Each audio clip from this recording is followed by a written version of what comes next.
بسم اللہ الرحمن الرحیم. السلام علیکم. Welcome back to reaction channel guys. میں ہوں دیواشیش اور یہ ہپن. تو آج ہم ویڈیو لائے ہیں وائی حماس اٹیکڈ اسرائیل. تو یہ ہے ڈاکٹر اسرار احمد جی کا. تو چلیے چلتے ہیں ویڈیو کی طرف، دیکھتے کیا ہے ویڈیو میں. اب نوٹ کر لیجئے، یہ کتابیں اگر آپ پڑھنا چاہیں تو کتاب الملاحم میں پڑھیے. بدترین عذاب عربوں پر آیا کھڑا ہے، سروں پر تنا ہوا ہے. بدترین ایسی جنگ ہونی ہے الملحمۃ العظمیٰ، جس کو کہ میں بھی آپ کو گواہی پیش کر دوں گا، جسے کہا گیا ہے دی لاسٹ کروسیڈ. بش نے بھی کروسیڈ کا لفظ بول دیا تھا، پھر واپس لیا اس نے. نکل جاتی ہے جس کے منہ سے سچی بات مستی میں. فقیہ مصلحت بی سے اور ہندے بادہ خار اچھا، کروسیڈ کہہ کر پھر واپس لیا. یہ کروسیڈ، اس کے اوپر جس قدر نقصان ہونا ہے عربوں کا، گریٹر اسرائیل بنے گا. یہ عراق، شام، اردن، سعودی عرب کا کچھ شمالی علاقہ، ترکی کا جنوبی علاقہ، مصر کا صحرائے سینا، اور اس کے ساتھ ہی جو بہترین اس کا زرخیز ترین علاقہ ڈیلٹا آف نائل، یہ سب یہودیوں کے قبضے میں جائے گا. اس کو حدیث میں کہا گیا الملحمۃ العظمیٰ. عیسائی 80 علم لے کر ہے مسلمانوں تم پر حملہ آور ہوں گے، اور ہر علم کے نیچے 12,000 فوج ہوگی. 9.5 لاکھ فوج. یہ نیٹو کی تیاری کس کے لیے ہو رہی ہے؟ جب یو ایس ایس آر کا خاتمہ ہوا تو پوچھا گیا تھا نیٹو چیف سے، اب کس لیے؟ تمہارا وہ دشمن تو ختم ہو گیا. اب ہمیں اسلامک فنڈامنٹلزم سے نمٹنا ہے. وہ جانتے ہیں خطرہ یہی ہے. اب اسلام ابھر سکتا ہے. مسلمانوں کے سینوں کے اندر وہ آگ ہے، اوپر خاک اس طرح آ گیا ہے، تم پھر اٹھانا بیٹھ رہی ہے. یہ اندر تو انگارا ہے، اوپر سے راکھ ہے، اس سے دھوکہ نہ کھا جانا ان کے دلوں کے اندر. اور بش نے کہا تھا مسلمان چاہتے ہیں کہ ہسپانیہ سے لے کر انڈونیشیا تک نظام خلافت قائم کریں. اور میں حیران ہوا تھا کہ اس کمبخت کو ہسپانیہ کا خیال کیسے آ گیا. ہمیں تو کبھی آتا ہی نہیں، اب ہم تو بھول گئے. وہ تو 500 برس پرانی بات ہے، جبکہ وہاں سے ہمیں نکال دیا گیا تھا. اگرچہ اقبال نے کہا تھا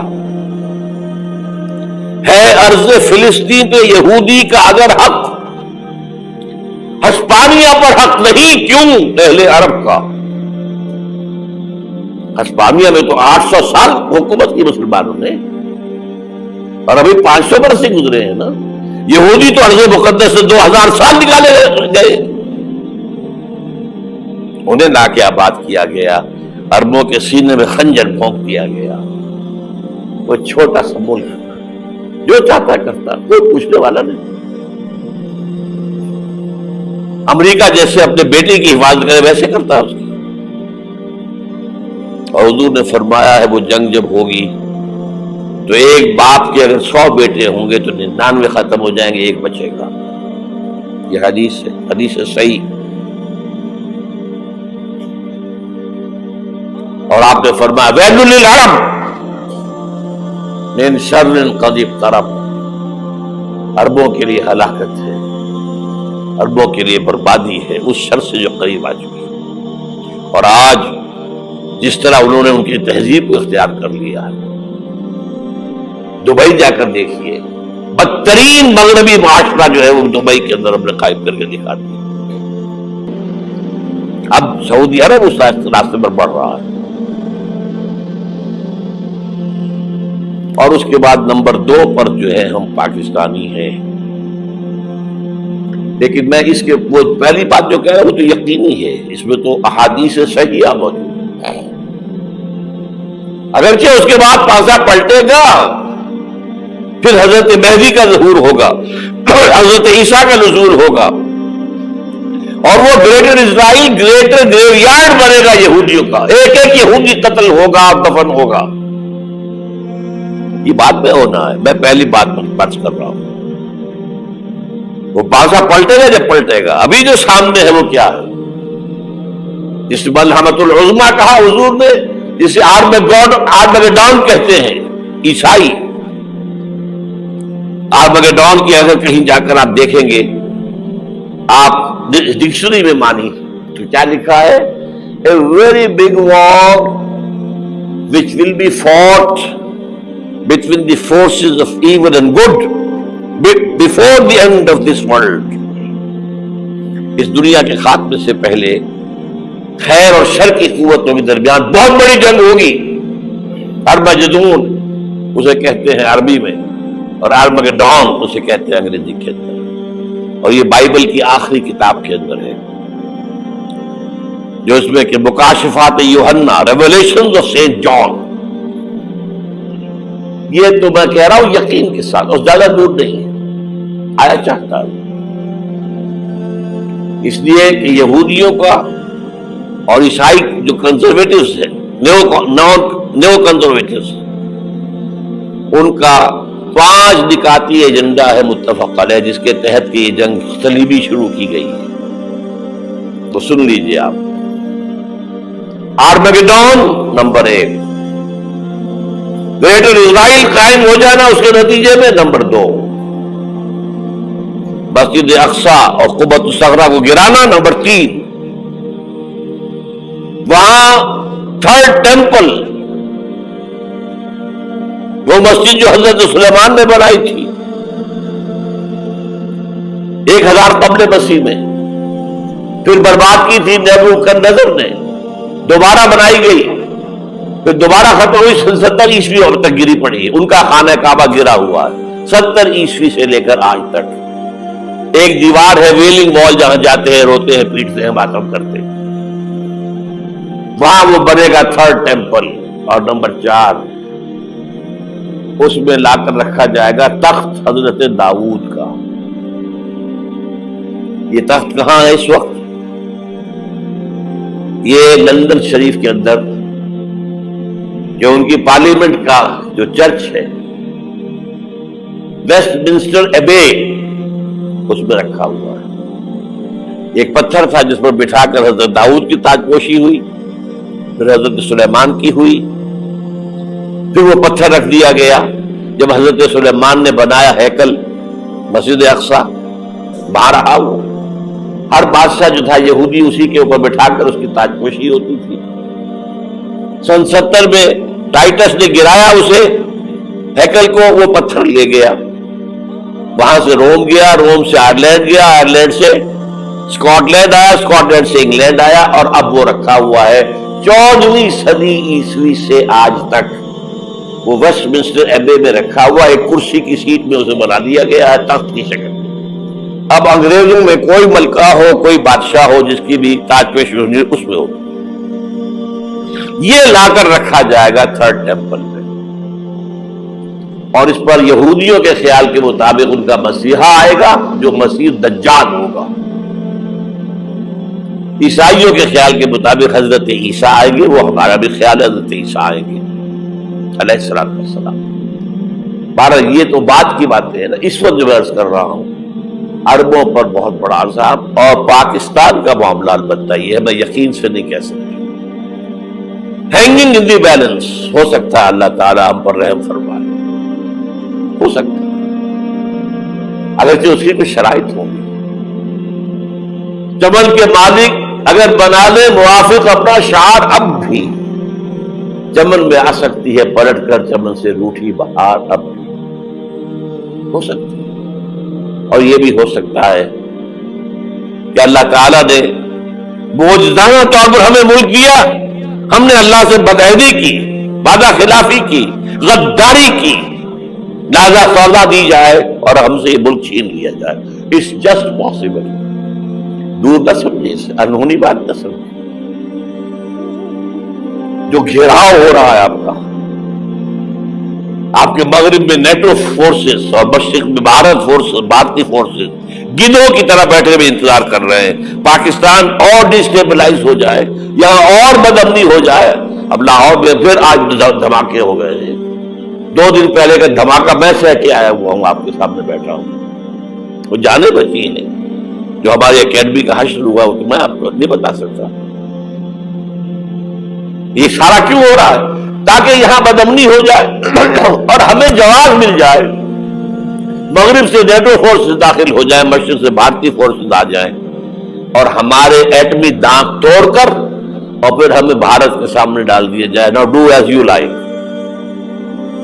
یہ ان کا نقشہ ہے، ہوگا کیا وہ اللہ جانتا ہے، ہوگا وہ جو اللہ چاہے، لیکن اللہ کا چاہنا جو ہے وہ کس پر منحصر ہے؟ یہاں انقلاب برپا کرو، یہاں اسلام لاؤ۔ اگر دھندوں میں لگے رہو گے تو وہ خود بخود نہیں آ جائے گا انقلاب۔ صحابہ نے جانیں دی تھی، کتنی تکلیفیں اٹھائی تھی، 12 برس تک مکی دور کے اندر با نشہ درویشی در ساز و دمادم زن، جو پختہ شبی خدرا بر سلطنت جم سن۔ یوم طائف یاد ہے جو حضرت عائشہ فرماتی ہے کہ میں نے پوچھا تھا حضور سے کہ یوم احد سے زیادہ سختی بھی آپ پر کبھی آئی؟ یوم احد پر کیا ہوا تھا؟ تلوار کا وار پڑا تھا آپ کے چہرہ مبارک، یہ جو رخسار کی ہڈی ہے اس کے اندر وار گیا ہے، اوپر خود کی 2 کڑیاں تھی وہ اس میں گھس گئیں،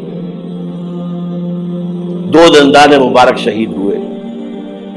وہ خود کی کڑیاں ایک صحابی نے اپنے دانتوں سے پکڑ کے کھینچنے کی کوشش کی، دانت نکل گئے، وہ نہیں نکلی، کیا جتن کر کے نکالی گئی ہوگی تو خون کا فوارہ، اتنا خون گیا ہے کہ آپ بے ہوش ہو گئے، گر گئے، اور مشہور یہ ہو گیا کہ آپ کا انتقال ہو گیا، شہادت ہو گئی۔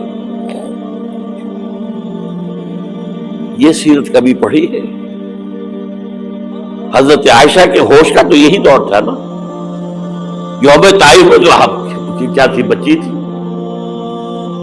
انہیں کیا پتا کیا ہو رہا ہے اس کے ساتھ۔ 3 دن تک حضور مکے کی گلیاں اور وہاں کے اوباش لوگ پتھراؤ کر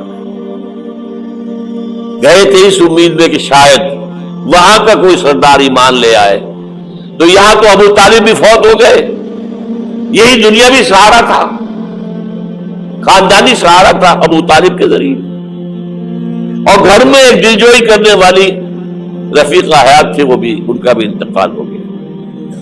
آپ نے کہا یہ عام الحزن ہے، اب تو سب کو طے ہو گیا قریش کو کہ اب جیسے قتل کر دو، اسی لیے آپ گئے طائف، شاید وہاں کا کوئی بڑا سردار مانے ایمان لے آئے مجھ پر تو میں اپنا مرکز ادھر شفٹ کر دوں۔ تینوں سے ملے ہیں، تینوں نے وہ جواب دیے، نکل جاؤ یہاں سے، میں تمہارے ساتھ بات بھی کرنے کو تیار نہیں۔ اچھا تمہارے سوا کوئی نہیں ملا تھا اللہ کو نبی بنا کر بھیجنے کے لیے؟ دیکھو جاؤ، میں بات نہیں کرنا چاہتا، ہو سکتا ہے میں بے عزتی کر بیٹھوں، واقعی تم اللہ کے نبی ہو تو میں مارا جاؤں گا، جاؤ جاؤ جاؤ۔ یہ سلوک محبت کے ساتھ ہوا ہے۔ اور پھر چھوکروں کو، اسٹریٹ ارچنز جنہیں آپ کہتے ہیں، اشارہ کیا تھا خبر لو ان کی، پتھراؤ ہو رہا ہے، ساتھ کوئی ہے ہی نہیں، ایک آدمی صرف زید ابن حارثہ۔ اب سامنے سے پتھر آ رہے ہیں تو حضرت زید آگے آ جاتے ہیں، ڈھال بنتے ہیں، مجھے لگے پتھر رجوع کر رہے، اب پیچھے سے آ رہے ہیں، چاروں طرف سے تو ڈھال نہیں بن سکتا جسم لہو لحام، خون جا کر جوتیوں میں جم گیا ہے، جوتی اتر نہیں تھی۔ پھر وہاں سے واپسی پر جو دعا مانگی ہے، اللہم الیک اشکو ضعف قوتی وقلت حیلتی وہوانی علی الناس، اللہ تیری جناب میں فریاد لے کر آیا ہوں اپنی قوت کی کمی کا، اپنے وسائل کی کمی کا، اور جو ذلت و خواری ہو رہی ہے لوگوں کے سامنے، الا من تکلنی، مجھے کس کے حوالے کر دیا ہے؟ الا بعید یہ تجاہمونی، یہ میرے اوپر ہجوم کر کے آج حملہ کریں، اور عدو من لگتا امرے، یہ دشمن کے حوالے میرا معاملہ کیا، جو چاہے کرتے وہ۔ لیکن پھر ابدیت غالب آتی ہے، ان لم یکن علی غضبک فلا ابالی، اللہ اگر تو ناراض نہیں ہے تو مجھے کوئی پرواہ نہیں، سر تقدیم خم ہے جو مزاج یار میں آئے، مجھے اندیشہ یہ ہے کہ تو ناراض تو نہیں ہوگی۔ یہ تکلیفیں جھیلی ہے، سینکڑوں صحابہ نے جانوں کا نذرانہ پیش کیا ہے، احزاب کی جنگ میں فاقوں پر فاقے ہو رہے تھے، اور ان فاقوں کی حالت میں خندق کھودنے کا حکم ملا ہے، لوگوں کی کمریں دوہری ہو رہی ہیں، پتھر باندھے ہیں اپنے پیٹوں سے، اپنے چادروں کے ساتھ کس کر کمر دوہری نہ ہو جائے۔ اور جب صحابہ کدالیں چلا رہے ہیں تو کیا کہہ رہے ہیں؟ نحن الذین بایعوا محمدا علی الجہاد ما بقینا ابدا، اللہم لا عیش الا عیش الاخرہ۔ صحابہ کہتے تھے ہم وہ لوگ ہیں جنہوں نے محمد سے بیعت کی ہے کہ جہاد کرتے رہیں گے جب تک جان میں جان نکل جائے تو بات اور، جان ہے، چاہے ابھی بھوک سے کمر دوڑی ہوئی جا رہی، جان تو ہے۔ اور ایک دفعہ کہتے تھے اللہم لا عیش الا عیش الاخرہ، اے اللہ عیش زندگی تو آخرت کی زندگی ہے۔ اور حضور فرماتے تھے، حضور کے بیٹھے ہوئے نہیں تھے گاؤں تکیہ لگا کر، پتھر اٹھا اٹھا کر خندق میں سے لے جا کے باہر پھینک رہے تھے۔ جب صحابہ کہتے اللہم لا عیش الا عیش الاخرہ، حضور فرما رہے ہیں فاغفر للانصار والمہاجرہ، اے اللہ ان انصار اور مہاجرین کی مغفرت فرما دو۔ پھر حضور کی خدمت میں کچھ لوگ آئے، حضور اب یہ فاقہ ناقابل برداشت ہو گیا، دیکھیے ہم نے یہ پتھر باندھے ہوئے اپنے پیٹ کے ساتھ۔ حضور نے کرتا اٹھا کر دکھایا، وہاں 2 پتھر باندھے ہوئے۔ یہ ہے سیرت النبی۔ آپ کس چیز کو سیرت النبی سمجھتے ہیں؟ بہرحال اس موضوع پر میری ایک کتاب ہے منہج انقلاب نبوی، کہ انقلاب کیسے آیا تھا۔ اگر دل میں ذرا بھی آرزو پیدا ہو گئی ہو کہ اللہ قبول کر لے مجھے قبول کر لے اس کام کے لیے، تو وہ کتاب آپ کے لیے مست ہے۔ تو یہ ویڈیو میں ڈاکٹر اسرار احمد پہلے ہی بتا رہے تھے کہ اسرائیل اور حماس کا وار کے بارے میں بتا رہے تھے کہ بہت خراب چیزیں ہونے والی ہے، تو آگے فیوچر میں ورلڈ وار کی بات کر رہے کہ بہت سارے وارز ہونے والے ہیں۔ تو آپ دیکھ سکتے ہیں ویڈیو میں ڈیٹیل میں وہ ساری باتیں بتا رہے ہیں، اور ان سے کنکلوژن یہی ہوتا ہے کہ اتنے سارے وار ہو کے جو اکثریت ہے، انسانیت ہے، ان کو کچھ نہیں ملنے والا ہے، ان کو یہی چاہیے کہ پیس ہو، اور اتنی ساری مطلب بولتے ہیں نا اتھل پتھل بولتے ہیں، ادھر ادھر یہ ساری بیڈ نیوز سن کے اچھا نہیں لگتا ہے۔ آپ صبح اٹھتے ہو، آپ امیجز دیکھتے ہو کہ یہاں یہ چیز ہوئی ہے، اور چھوٹے بچوں کے ساتھ ہوتی ہے، تو وہ اچھی چیز نہیں ہے، اور دل تھوڑا دکھتا ہے یہ ساری چیزیں دیکھ کے اور سن کے اور پڑھ کے۔ تو بس اکثریت کو یہی چاہیے کہ پیس ہو جتنا جلدی ہو سکے، اور یہ ساری چیزیں ہٹ جائے تو بہتر رہے گا۔ ہم پیس کے لیے ہم ہمیشہ کھڑے رہیں گے۔ یہ تھے ہمارا ریئیکشن ویڈیو۔ آپ کو کچھ بھی کمنٹس کرنا ہے، کچھ بھی لائک شیئر آپ ضرور کر دینا، اور جو بھی کمنٹس کرنا ہے ہم ضرور رپلائی دیں گے۔ اور چلیے ملتے ہیں ہم اگلے ویڈیو میں، تب تک کے لیے اللہ حافظ، خدا حافظ، اللہ حافظ، خدا حافظ، شکریہ۔